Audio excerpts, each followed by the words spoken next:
the lights. He's it later, ladies and gentlemen. Welcome. What are we welcoming him into, right?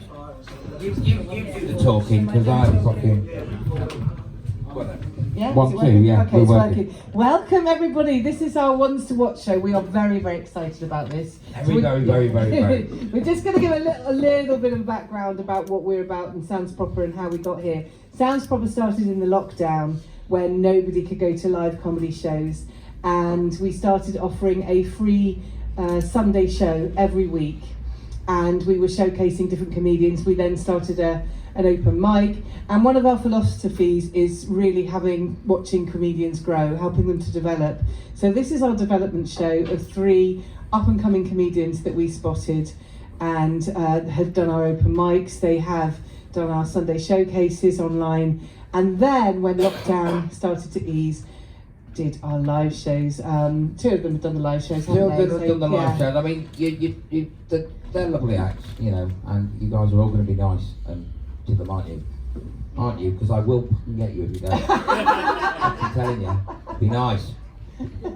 Go on. What do you want to add? What I would add is just, there's nothing to add. These guys are all great, and you know, me and Rachel and I met properly, when was it? A month ago? Yeah. But you know, we've been running Sounds Proper together for months, and all the comics you see floating about, we've all spent lots of time together during lockdown, writing various workshops, you know, just doing stuff together. So this really is just the cheesy bit, really. This is you know, this is where we are, and it's come to this. Yeah, because it's like a family reunion. We all met on Zoom, so we met all the comics on Zoom, we met each other on Zoom, and we've grown this community, and the whole festival, you know, has been literally attended by people that started out on Zoom, and now we're coming out of lockdown. So we're super excited. I live in the Netherlands, and he lives here in Nottingham, and so we represent the Dutch and the UK markets. So today we've got somebody who's based in the Dutch scene for you, and 2 that are based in the UK scene. So we're very, very excited. And they're all brilliant. Amazing. So are you ready? Yeah. Let's get a bit warmed up. Come on, just show me what you can do, because I know you can make more noise than that. That is better. Okay. I am going to bring the very first comedian then of this show to the stage. He's become a good friend of ours. We love him to bits. He's played, like I say, online, offline. He's played in the shows in Utrecht. His name is Fakri.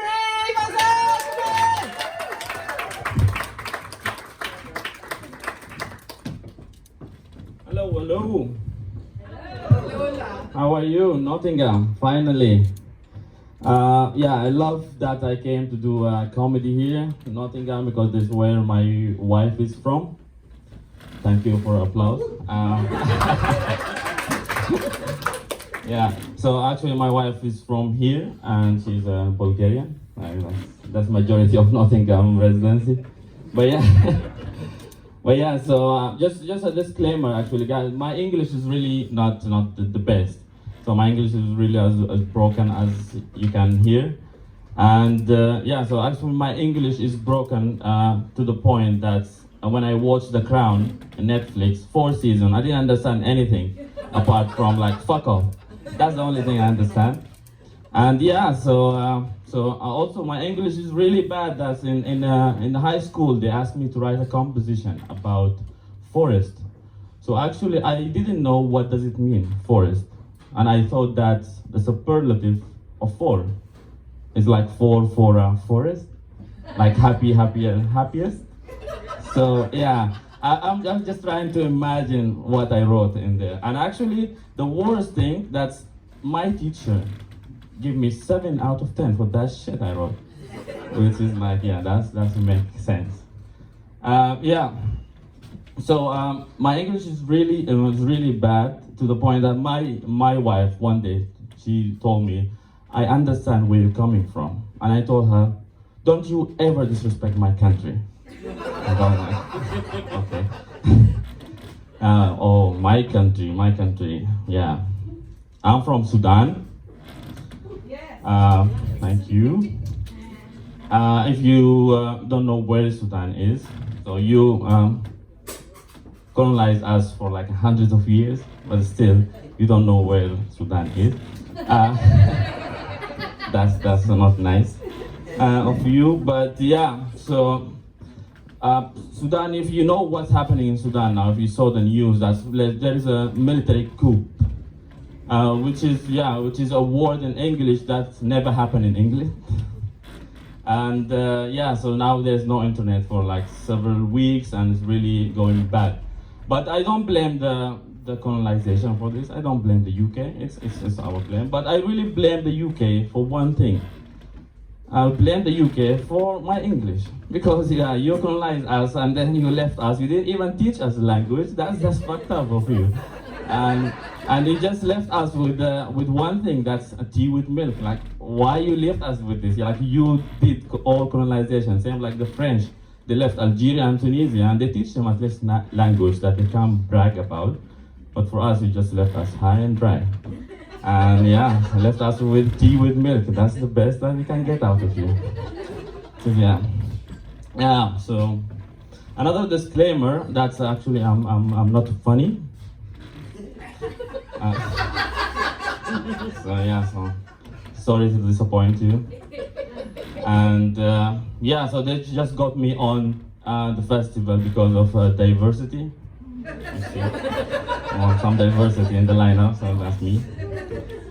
And so I found that this the hard way, because the other day I've been in a gig, and then I talked to the audience, like you two, beautiful. I talked to them in the comedy show like this, and after the show I went to the train station and I met them, and I asked them, did you enjoy the show? And they told me, oh, who are you? I don't know you. I'm like, excuse me.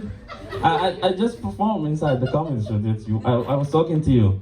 I told me, no, we don't know you. And I was like, I was the only black dude inside there. Like, this is easy to recognize. But like, this just to remind me. And then, so that's how I know I'm not funny. So you know how sad for a comedian to recognize the audience and not being recognized. That's the next level shit. Oh shit. So actually, I'm just, as I said, I'm from Sudan, and you can notice that I'm black, Arabic, and Muslim. So AKA I'm a terrorist. So that's the diversity that they got me in. That's 3 in 1, the full package. I'm just missing a gay part, but I can get there soon, hopefully. So.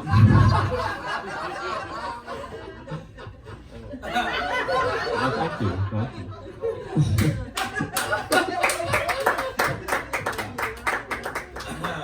Good. Wow. So my name is Fakhri, it's short for Fakhruddin. Fakhruddin means pride of the religion. And surely that disappoint my parents, because I'm not the pride of the religion. So I like my name and I love my name, the same like many, because I based in the Netherlands. So many Dutch people, their name is Dick. And they're proud of it, but when they come here, they're not so proud of it. Because there it sounds nice. But so my name also in my country sounds nice until I came here, and my name sounds like fuck, which is not nice. And so just recently, that put me in really like bad situation, sometimes embarrassing. So I just recently had an interview, and then the interviewer, he was like, we had like a 1-hour interview. 15 minutes was about the job, and the other 45 minutes, he's asking me, how to pronounce your name? And I'm like, oh fuck, just like get on. But so that's my name put me in a lot of trouble. That's why when I'm really now choosing the name of my kids really carefully to be international and be recognized everywhere, not to be fuck somewhere else. But so yes, let's just talk serious now. Enough with the joke. I poop 5 times a day. So that you poop sometimes, maybe. Once a week. You're dating? What's your name? Tom. Tom? Yeah, that's very British. And you? Yeah, dating. Your name? April. Your name is April. like the month. Wow, that's nice. That's more embarrassing than Spaghetti. That's just, you were born in April? Wow. Now your parents, they're very creative. And she born in April, and that's, oh, her name is April. So now I understand why Dutch people name their kids Dick, because they say he's a man who have a dick, or he's Dick. Well, yeah, so yeah, that's the point I want to ask you. How many times you poop? Once? Once, yeah. And you also? Yeah. Once? Well, that's why you got matched. You met in Tinder? But yeah, so I poop 5 times a day. And my wife really not happy with that. And she told me I have a problem. She told me you need to go to the doctor. I told her like, no, I'm healthy. And one day we had an argument. And I told her, you're so full of shit. And usually when I say something like this, she told me, what did you just say? And I know that she heard it, but she just wanted me to change my mind. But this time she didn't say that. She looked at me and said, actually, yes. I poop, I'm full of shit because I poop once every 2 days, not 5 times like you. So she thinks literally she's full of shit because she don't poop as often as me. But yeah, so that's about the, so my wife is white. As I said, she's Bulgarian, and so I'm married to her. So technically, I'm slave. Yeah. I just also find the hard way. I came here without my wife. I came here alone, and this is my mother-in-law. And give her a round of applause. So I came here without my wife, and then in the immigration, like the check-in desk in the airport, they asked me, because in my residence card it's written that I'm a family of the EU member. And the check-in desk, the guy asked me, where is your sponsor? And all what I hear is, where is your owner? I told him, man, what the fuck? So yeah, that's how I realized I'm a slave, which is not nice. Because yeah, this is a modern slavery. But yeah, so we need to get rid of that. Like same like a pride parade, we need to do slave parade. And also about slavery,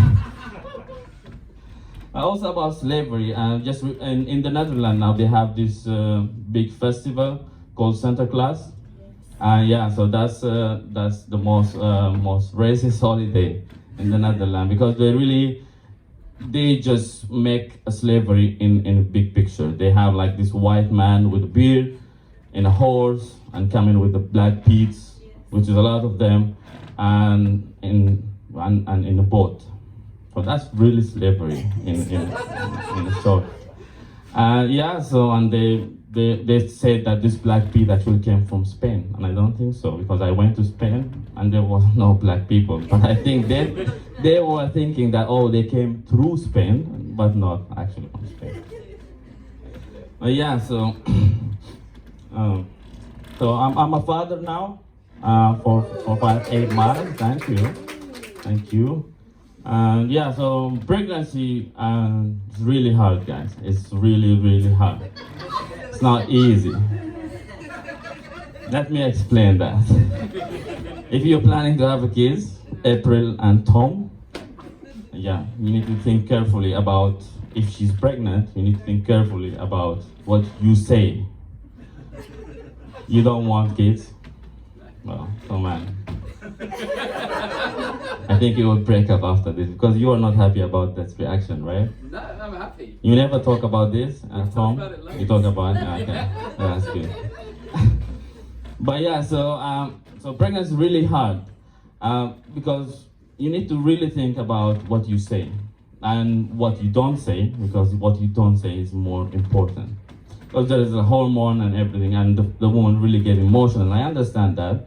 And like with my wife, we always go to the checkup in the midwife, and they always go check the belly, and always midwife tell her, oh, you have a beautiful belly. And yeah, my wife liked that. And every time we go, so for like 20 weeks, we go, and she always say that every time she come in, oh, you have a beautiful belly.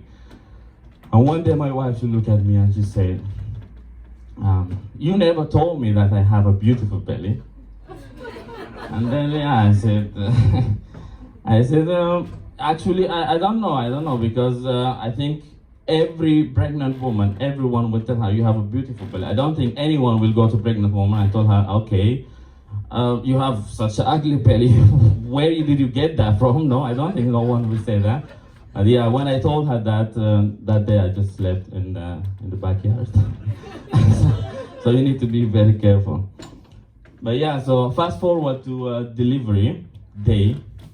Yeah, so we went to the hospital and my wife was there, and it was really hard day and a long day. And she was really like, I didn't eat for 18 hours. I was standing up for 14 hours. And yeah, it was really tough day. So that's how hard is delivery. And actually, the most hard of that, I was called the N-word from 5 different women at the same time, including my wife.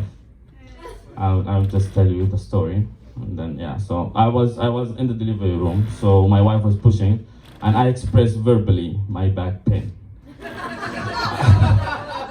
and there, and there was my wife and other 4 nurses, and I said, "Oh, I have such a bad back pain." And then my wife looked at me and she told me, "Nigga, get the fuck out of here." And the most funny is the 4 Dutch nurses, they came to me, 4 of them, and they told me, "Please, Mr. Nigger, can you come with us?" So I thought they literally, silly Dutch, they thought that's my name. Well.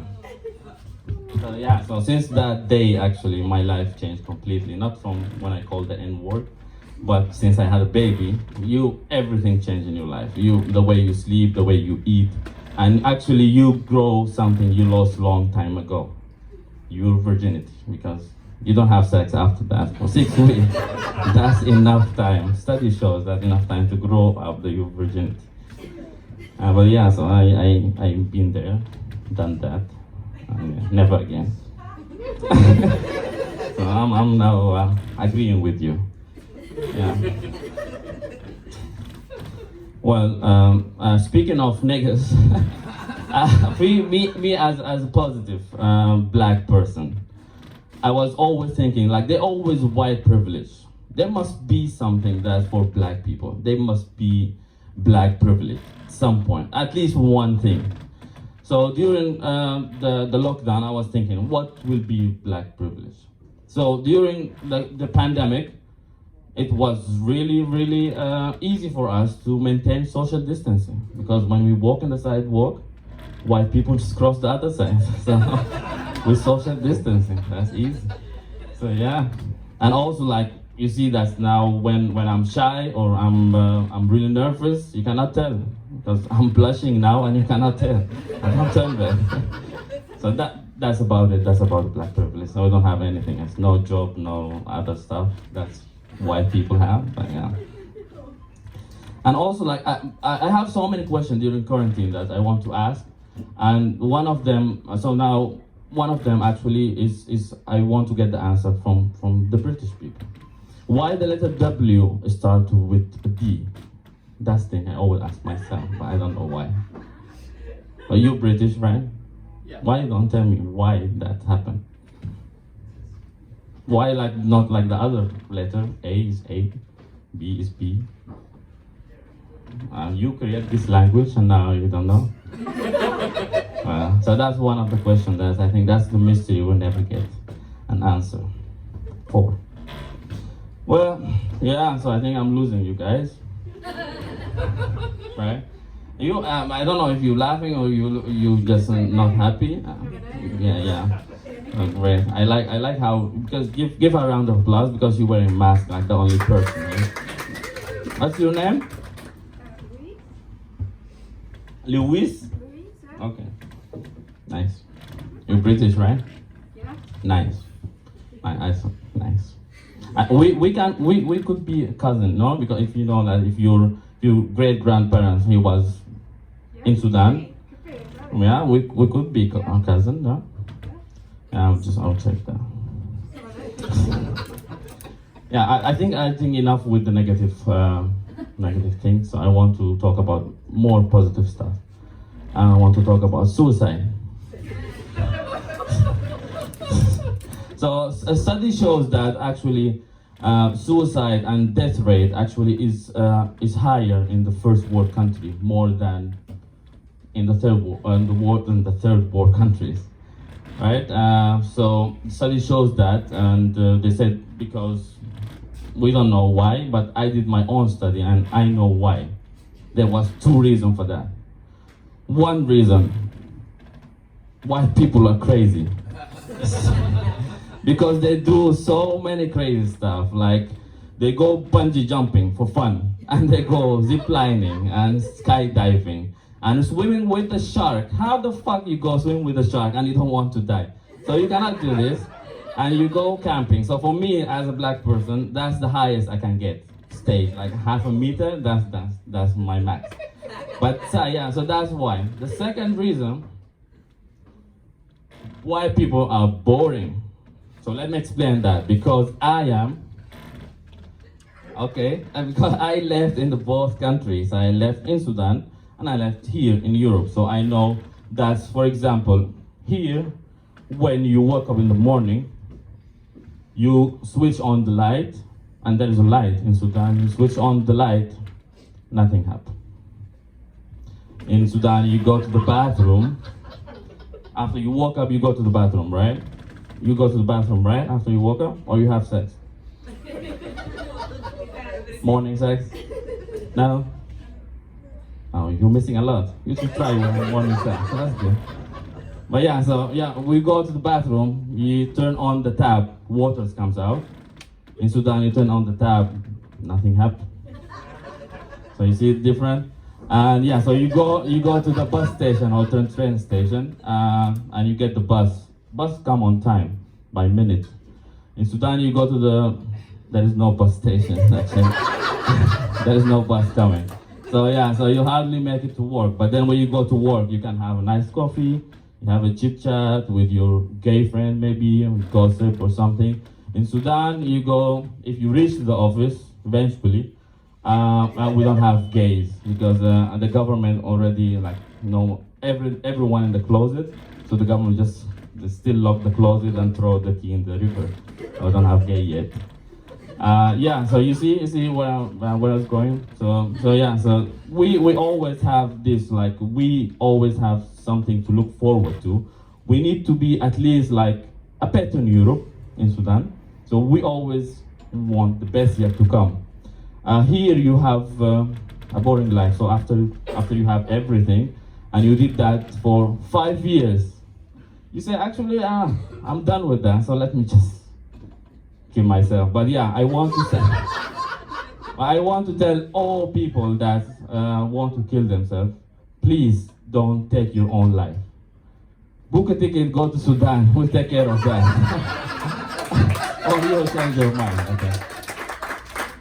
Yeah. I think that went really dark. I'm sorry. Yeah. But yeah, because Dutch people really talk shit about the healthcare system. And I think that's because when I hear that, I said that it cannot be like worse than Sudan. When I went there and I see that, okay, they say they give you paracetamol for everything. And yeah, so, but when I went there, I said, no, because in Sudan, I thought everyone should be grateful, because also you hear mourning about NHS, and they're not good, they don't care. In Sudan, when I go to the hospital, there is no doctor. I just go there, and there is a cat and the doorman, so that's it, all in the hospital. So yeah, I think you should be grateful about what you're doing, or what you have here. You should appreciate what you have. Yeah. So yeah, so I just want to finish with these guys. I talk about racism for the last time. So yeah, I was just we want to register my daughter in the municipality back in the Netherlands, and we went to register her, and there was a lot of trouble because of my last name. They cannot find it because in the passport we have full names, so 4 names. So they told me we cannot find your last name. So I told her, duh, it's the last one. But yeah, so they have a lot of problem. But then my wife want to fix this. We went to the embassy, we got all the paper, and then during Corona, there's one person should go inside the office. So my wife went, and then she came really furious, and she told me the lady inside told her you should thought about this before you married an Arabic and Muslim man. That's very racist. She came to me and she was really furious, and I told her, listen, I'll take care of this. I went on site to the office. I talked to the lady. I told her, ma'am, when I say ma'am, in the back of my head, I mean bitch. I told her, ma'am, where is the bathroom? And she told me, just around the corner. I told her, you need to go and take a big shit, because according to my wife, you're so full of shit. That's my time, guys. Thank you very much.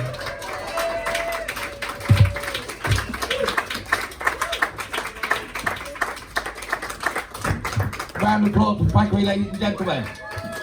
Have we got a